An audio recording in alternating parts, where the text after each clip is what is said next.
coming out, guys. It's really lovely to see some faces. I thought at 10 o'clock, I thought it was going to be a private tutorial or something like that. So my name is Nikoo. I work with digital marketing and advertising for The Orchard, and I thought I would just guide you through some of the campaigns that we've been doing this past year and sort of looking at it from a more common problems that we've had to overcome and how we've kind of dealt with them, and hopefully it will serve some inspiration and get you some ideas for your own campaigns or similar. Okay, so let's just get right into it. Does that work? Yes.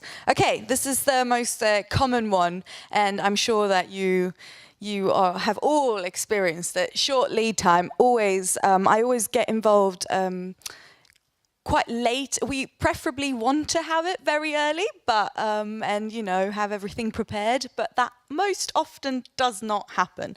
And I'm just going to guide you through the first campaign that was like incredible short lead time. It was actually my colleague Dan that worked on it, and it's for the Cribs in the UK, which is a indie rock band, and their latest album called 24/7 Rockstar Shit. Don't forget that, because I'll get to that point later on.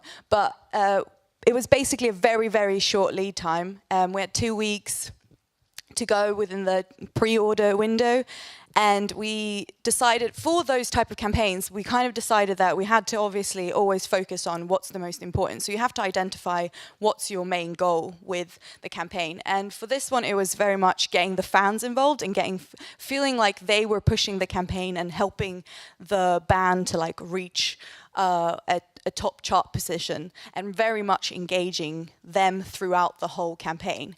Now, it says there that we sent out 5 newsletters. 5 newsletters within 2-3 weeks is a lot. Newsletters are great when you're trying to obviously engage your fans, but it is quite a lot. But it is a bit different for this campaign because it was such a short lead time and so much was happening within that framework. So we sort of felt like it was legitimate. It has to be new updates, of course, with each newsletter. But that was partly one of the things that pushed it and got fans engaged. Now, one of the other things that we worked on was, of course, digital advertising. This one is quite interesting because I told you guys to remember 24/7 rockstar shit. Yes, this is a problem when you advertise because it involves bad language.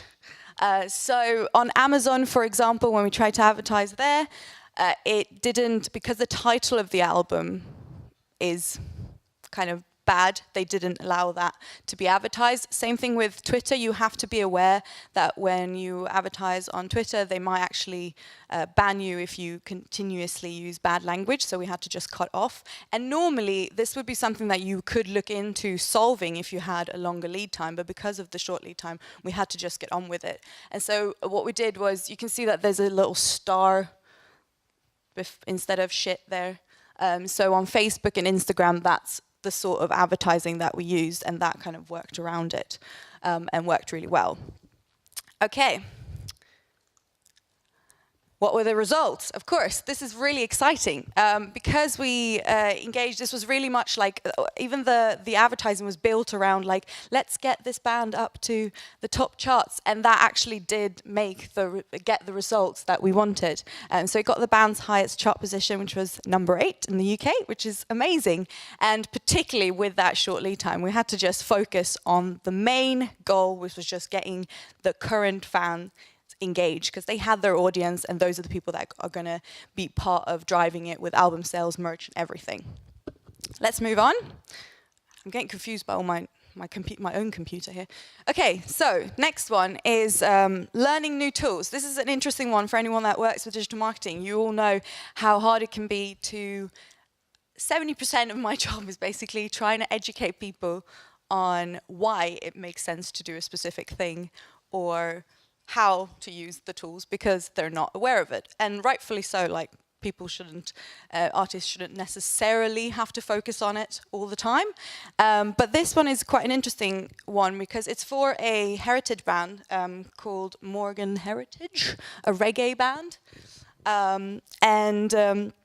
what we did for that was basically I had to focus on, it was also based around a short lead time as well, unfortunately, as always.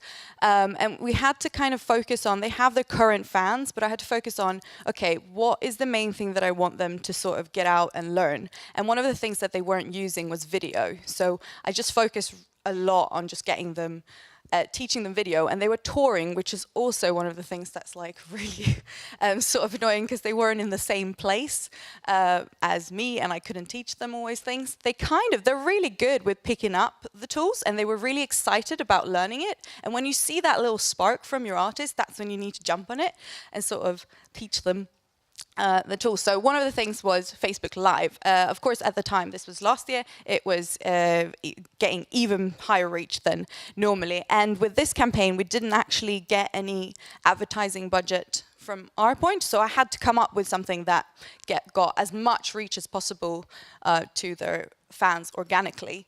And so we just sort of did, you can see this, you can't really hear what they're saying, but basically what's going on here is they've put this on and they wanted to do a listening session with their fans, but they actually start off going, what the hell is happening? Are we live? I don't know what's going on here. And they got such great personalities, and they sort of actually call me, so I'm in the live video, and they're like, Nikoo, what's happening? What's happening? Do you see us? Do you see us? And fans are commenting like, yes, we can see you. It's great. And normally you would think, oh, yeah, that's not great. You want it to be perfect. You want to set it up. But actually, it worked so well for this band because it doesn't have to be perfect. Fans actually appreciate the fact that they get to see them when they're like thinking that they're not being filmed. And he's just like, they're actually arguing with each other because one of them is saying, no, we're not live. And the other one's, yeah, I can see us, we're live. So it's just amazing. You have to watch it if you haven't on their Facebook. It's on their Facebook page. With this as well, we have to, so obviously with this one, we focused on Facebook Live, and that was really what we focused throughout the whole campaign. So they did listening sessions throughout the campaign. But we also tried to just get them across the board, not getting as, they might not be the potential of getting sort of one big effect. But we thought if we kind of are part of the sort of bits of the campaign and spread that out, it will get a ripple effect of their fans also being aware of them. So one of the things was that we teamed them up with an MCN channel that's part of the Orchard MCN, and it's called Reggae to Reggae. They just put out old reggae tracks, and it's just like one static video usually. But these guys were really excited when Morgan Heritage came to London. They got to interview them, and they put it out on their channel because it's going really well for them. So that was a good collaboration and fit. And then we also let them take over a Spotify playlist and also create their own playlist, of course. That was more because a lot of their fans weren't actually, they have a lot of monthly listeners, but on Spotify, if you look at the kind of high numbers or overviews, but we wanted to get them to actually also educate them that their new album is coming out and you can listen to it. The singles are coming out on Spotify as well, because their fan demographics is more towards downloads, biased towards downloads. And we also did a Shazam Unlock campaign with them. And they got a Grammy nomination, their second Grammy nomination. They won with their previous album, and they were on the iTunes top charts in 8 different countries. Okay, this one is quite interesting. So this is a good example of how we worked really, really closely in our Nordic team so however your company is set up within the different kind of roles that you have, we work together with the people that pitch to Spotify and do sort of retail digital sales, and with the digital marketing. So this was a band called Pale Honey, and this was actually a really long lead time, and their second single was coming out. This was last year as well. And they actually what happened was when we got it out, we didn't get as much support as we would have liked to from Spotify. This is a Nordic campaign, so it's a little bit more on that side, focused on Spotify.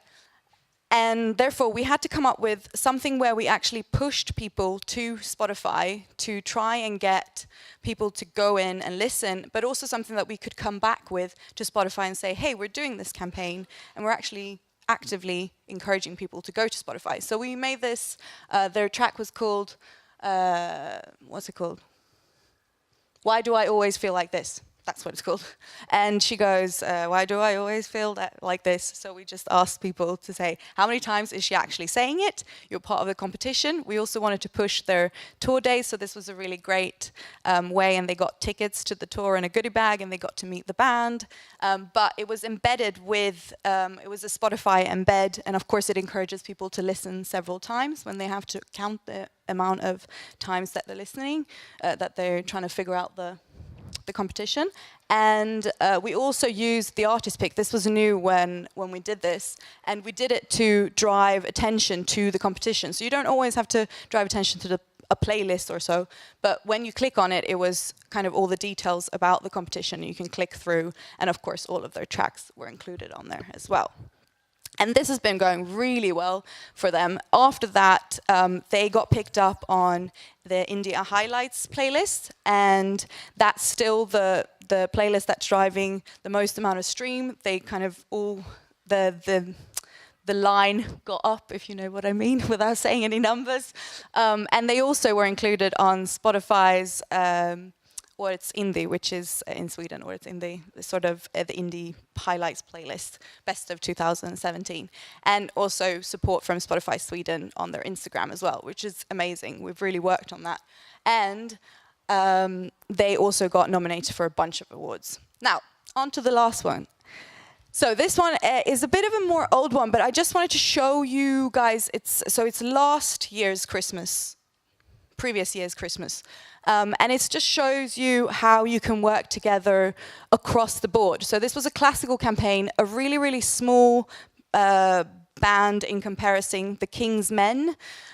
And what we did was, the challenge was really to get all the labels to be part of this campaign, because we had a bunch of classical campaigns coming out for Christmas, and I thought, well, why don't we all just raise them up and do one common campaign to drive classical fans that are often very download-based, classical campaigns to streaming, so to streaming services. So we came up with this little holiday playlist quiz, and it was hosted on a site where you could see all of the different labels, albums that were coming out. So we got, I think it was 4 or 5 different labels to participate in this. And then you took the quiz and you got a playlist as part of that. And a part of that was, of course, all of the tracks from the albums were always included in one of the playlists. So it was a really good way of raising awareness for a label collaboration. Also, they don't have to compete with each other. And it actually raised the profile for the band, which is a really small band.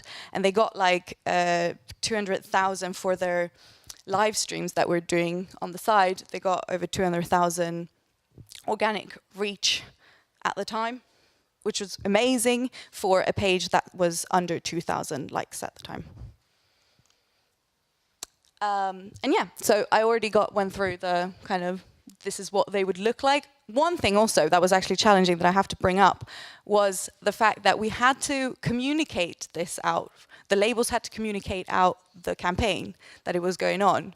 And so you had to actually get them to communicate it all in sort of a coherent way, and making sure that they knew what they were doing. So that was also quite a challenge to get everyone to communicate the same type of line. Be aware if you're doing any type of collaboration, they actually need to be aware of that, because that's quite challenging. All right, I think that was it for me. Thank you so much for listening, and if you have any questions, please let me know.